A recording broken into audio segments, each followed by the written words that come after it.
అలా కనుక ఈ ప్రాచీన స్వభావం ఎప్పుడు లేకుండా పోతుంది? ఈ శరీరమా పోయినా.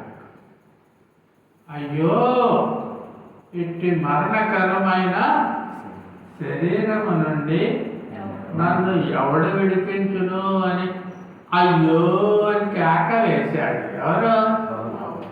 అపోస్తుడైన పౌలు అంతటోడే నువ్వెంత నేనెంత.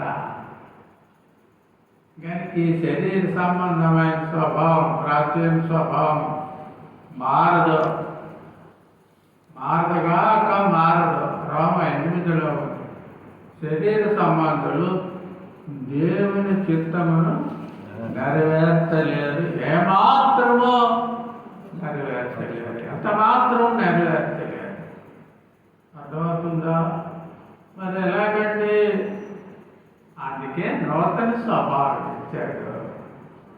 నూతన స్వభావంతో ఈ ప్రాచీన స్వభావాన్ని జయించాలి. అర్థమైందా?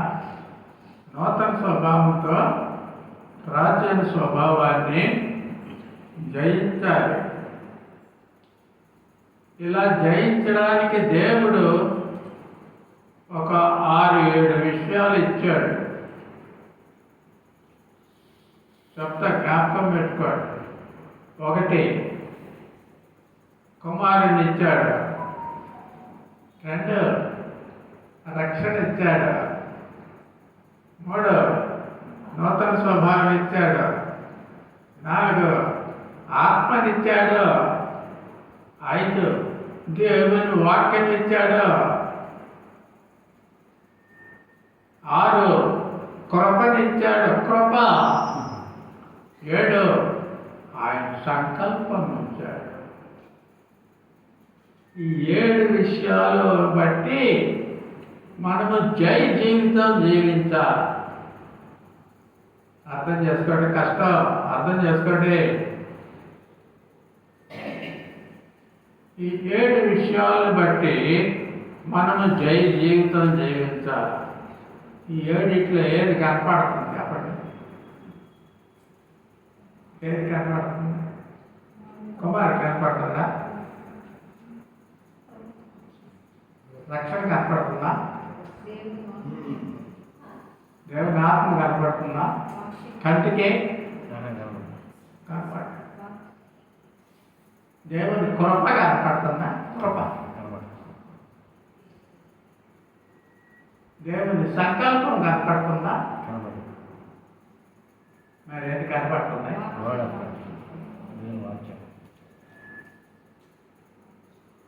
ఇదిగో ఇదే కనపడేది కంటికి. దీన్నే మనం నిర్లక్ష్యం చేస్తాం. కంటికి కనపడతాయి. ఇది కంటికి కనపడే దేవుని ఏర్పాటు. హృదయంలో భద్రపరచుకోవాలి. ఆపరేషన్ చేసి హృదయంలో దోచగలిగితే ఎంత బాగుండు.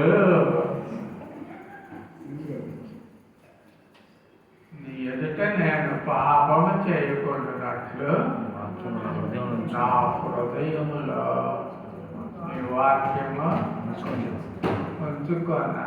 వాక్యం హృదయంలో లేకపోబట్టే పాపం చేస్తా.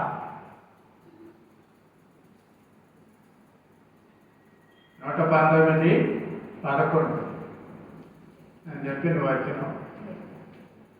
నా హృదయంలో నీ వాక్యం. కనుక ఇప్పుడు చెప్పిన 7 విషయాల్లో ఈ హృదయంలో ఉంచుకోవాలా. ఇదే కనపడే పరలోకం. చెప్పండి. కనపడే పరలోకాన్ని, ఇదే కనపడే రక్షణ, ఇదే కనపడే ఆత్మ, ఇదే కనపడే వాక్యం, ఇదే కనపడే దేవుని కృప, ఇదే కనపడేది. అయిపోయింది 3వ పాయింట్. 4వ పాయింట్, వాక్యమే నమ్మాలి. వాక్యమే సత్యం. యోహాను 17:17. యోహాను 17:17. వాక్య సారాంశమే సత్యం. నీ వాక్యమందు అది ప్రతిష్ఠించు. వాక్యమే కనుక వాక్యమే సత్యం.